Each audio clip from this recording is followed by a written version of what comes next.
Hi, and welcome to a short series of webinars about how to learn more about STAR reporting. Once you've logged into your STAR portal, we can start to look at reports that are available.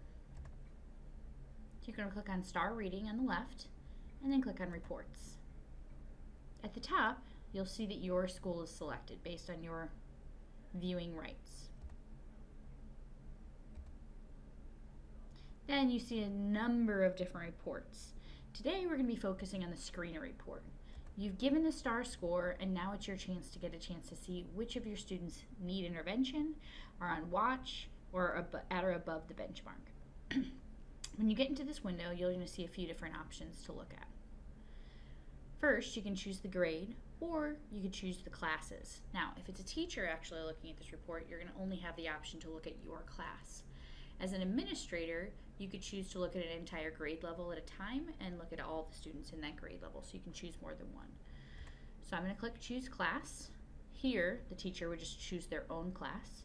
If you're an administrator, like I said, you can choose one or all of the grades. So I'm going to choose one teacher.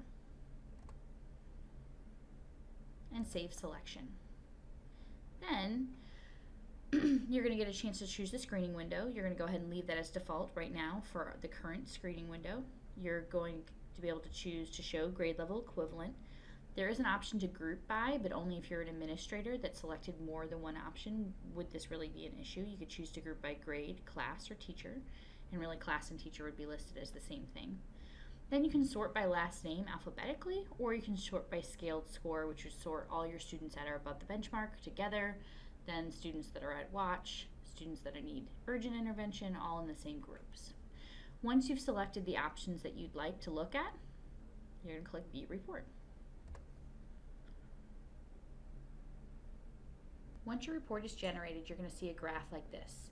It'll be ranking your students by scaled score, the green showing you that it's at or above benchmark, the blue on watch, the yellow intervention, and the red showing you urgent intervention.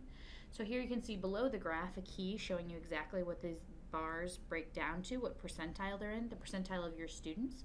So you can see in this class alone there's 11 at or above benchmark, which is about 50% of the class.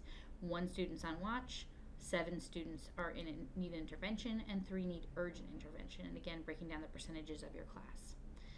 At the bottom of each page, there will be more information that kind of tells you a little bit about what the words on the page mean. As you scroll down, you'll see a report, and again, we chose to group this by intervention need instead of last name. So here you can see at the top that it's grouping my students that need urgent intervention, and then it's giving you information about those students. Now, the columns are a little bit off when it was generated, but the first number is the scaled score, the second number is the percentile rank, the grade level equivalent, the estimated ORF, which if you need to know what that means, if you scroll down to the bottom of any page, it says estimated ORF is the estimated oral reading fluency. So it's how much that they can read within that time.